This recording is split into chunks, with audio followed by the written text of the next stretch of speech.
અનાદિ મૂળ અક્ષર મૂર્તિ શ્રી ગુણાત્યાન સ્વામીએ વાત કરી છે. ભગવાનને સાધુના મહિમાની વાતો નિરંતર કરવીને સાંભળવી ને મહારાજ તો પોતાનું અક્ષરધામ ને પાર્ષદ ને પોતાનું સમગ્ર ઐશ્વર્ય તે લઈને અહીં પધાર્યા છે. તે એવા ને એવા જ છે ને દેહ મૂકીને જેને પામવા છે તે આજ દેહ છતાં મળ્યા છે. કાંઈ બાકી નથી ને એમ ન સમજાય તેથી જીવમાં દુર્બળતા રહે છે. ને એમ સમજાય ત્યારે કોઈ દિવસ જીવમાં દુર્બળતા મનાય જ નહીં ને જીવ બીજી રીતનો થઈ જાય છે. ને મહિમા સમજવા જેવું બીજું કોઈ મોટું સાધન પણ નથી.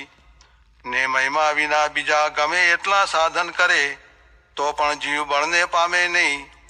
ને એવો મહિમા સમજવાનું કારણ તો એવા ભગવદીનો પ્રસંગ છે, પણ તે વિના એવો મહિમા સમજાતો નથી.